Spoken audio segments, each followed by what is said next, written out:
এইবাৰ সেইবিলাক মানুহৰো মাটি পট্টা দিছে। গতিকে তেওঁলোকৰ এটা ডাঙৰ সমস্যা আছে যে মাটিত তেওঁলোকে খেতিও কৰি আছে, চব কৰি আছে। সেইবিলাক চব MNPৰ অধীনত, বিভিন্ন নিগমৰ অধীনত বহু বছৰ হৈছে চৰকাৰে তেওঁলোকক এইবাৰ আমি যিবিলাক মানুহক মাটি পট্টা কৰা তাৰ উপৰিও আজি আমাৰ ফৰেষ্টত যিবিলাক মানুহে বসবাস কৰে তেওঁলোকৰ মাটি পট্টা নাই।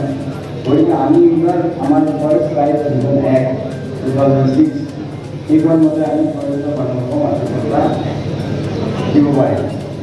আৰু বহুত মানুহে মাটি পট্টা আজি ফৰেষ্ট ভিলেজ কিছুমান হৈছে, আনকি ফৰেষ্ট ভিলেজৰ পিছত আমি গাঁৱবোৰৰ চেংচন কৰি দিছিল।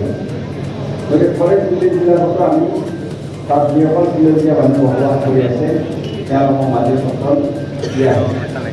আজি আমাৰ এই টিহু সমষ্টিত আমাৰ 428গৰাকী ব্যক্তিগত মানুহক সেই মাটি পট্টা দিয়া হয় আৰু 186টা অনুষ্ঠানক সেই মাটি পট্টা দিয়া হয়।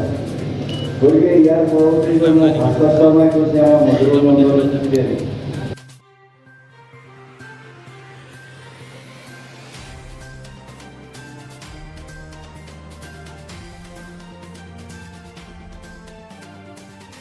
আজি আমাৰ সমগ্ৰ অসমতে মানে আমাৰ যিসকল ভূমিহীন ব্যক্তি বা যাৰ পট্টা আছিল তেনেকুৱা ব্যক্তিসকলক আজি মাটিৰ পট্টা মানে প্ৰদান কৰা হ'ল। আৰু চেণ্ট্ৰেলি এই কাৰ্যসূচীটো ধেমাজিৰ পৰা মাননীয় মুখ্যমন্ত্ৰী ডাঙৰীয়াই আমাৰ ৰাজহ মন্ত্ৰী ডাঙৰীয়াই তাৰ পৰা কৰিছে আৰু প্ৰায় 80টা সমষ্টিত এনেকৈ মানে পট্টা বিতৰণ কৰা হৈছে। আৰু মই আজি এইটো কথা মোৰ দীৰ্ঘদিনৰ অভিজ্ঞতাৰ পৰা মই কওঁ যে এনেকুৱা মাটিৰ পট্টা দিয়াৰ কাৰ্যসূচী আগতে কেতিয়াও লোৱা হোৱা নাছিল। গতিকে মই মুখ্যমন্ত্ৰী ডক্টৰ হিমন্ত বিশ্ব শৰ্মা ডাঙৰীয়াৰ এই ধৰণৰ বলিষ্ঠ পদক্ষেপৰ কাৰণে তেখেতক মই ধন্যবাদ আগবঢ়াইছোঁ যে ইয়াত ব্যক্তিগতভাৱেও মানুহে মাটিৰ পট্টা পাব।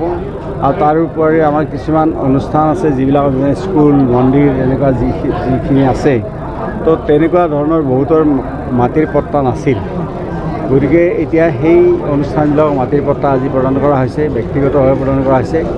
আৰু আমাৰ এই টিহু সমষ্টিত আজি 428গৰাকী ব্যক্তিক এই পট্টা প্ৰদান কৰা হৈছে। আৰু তাৰ উপৰিও 186টা অনুষ্ঠানক মানে এই পট্টা প্ৰদান কৰা হৈছে। আৰু মই ভাবোঁ এই পট্টা প্ৰদানে আমাৰ মাটিৰ ওপৰত আমাৰ যিটো অধিকাৰ এই অধিকাৰটো সাব্যস্ত কৰিছে আৰু মুখ্যমন্ত্ৰী ডাঙৰীয়াৰ এই বলিষ্ঠ পদক্ষেপক আমি আদৰণি জনাইছোঁ।